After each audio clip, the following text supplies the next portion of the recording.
C'était donc la semaine des premières fois pour Jean Castex, avec notamment la première session des questions-réponses devant les députés et les sénateurs.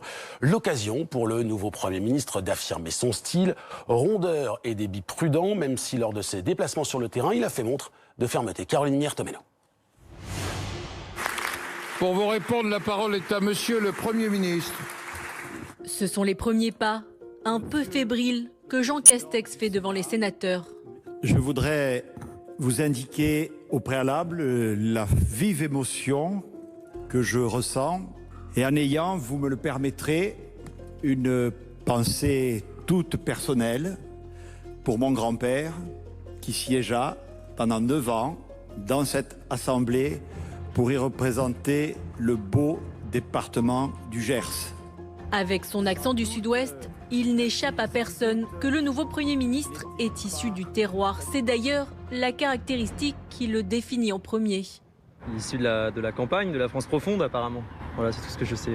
Encore faut-il le connaître. Cet énarque, ex-conseiller départemental des Pyrénées-Orientales, n'a pas encore réussi à s'imposer au niveau national. Jean Castex, c'est qui? Je ne sais pas. Jean Castex. Aucune idée.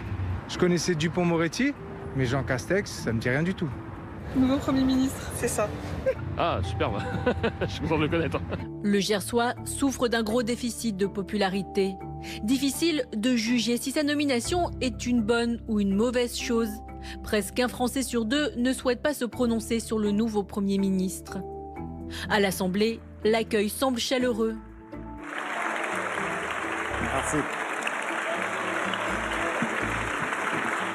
Dans ce premier exercice de questions au gouvernement, il fait l'objet de toutes les attentions. 80% des questions lui sont directement adressées.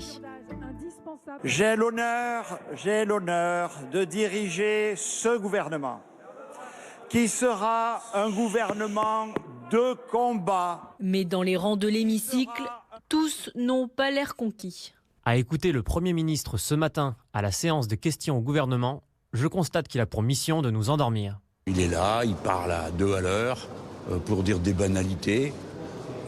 Bon, soit on le prend mal et on dit mais il se moque de nous, soit on se dit c'est le maximum dont il est capable. Un baptême du feu pour Jean Castex qui est allé chercher du soutien et des conseils chez ses proches, comme auprès de son ami, l'ex-entraîneur de l'équipe de France de handball.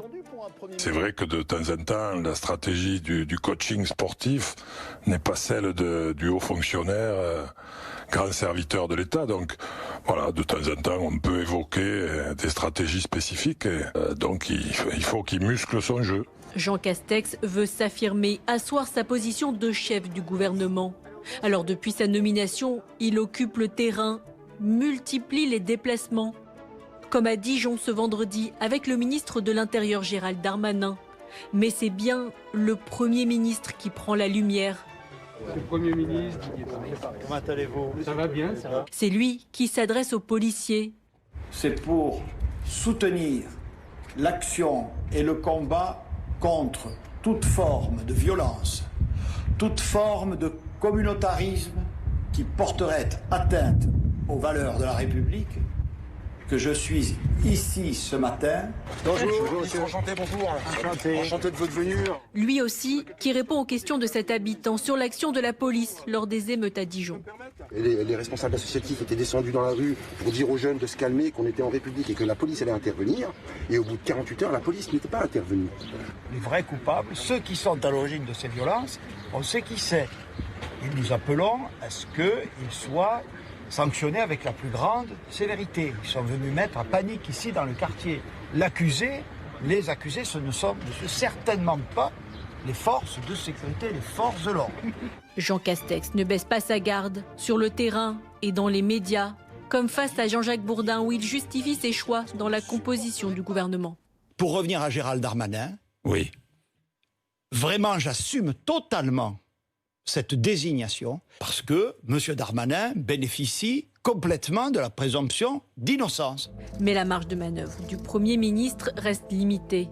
Il présentera son discours de politique générale la semaine prochaine, un jour après le grand discours prononcé le 14 juillet par Emmanuel Macron qui précisera le cap pour le reste du quinquennat.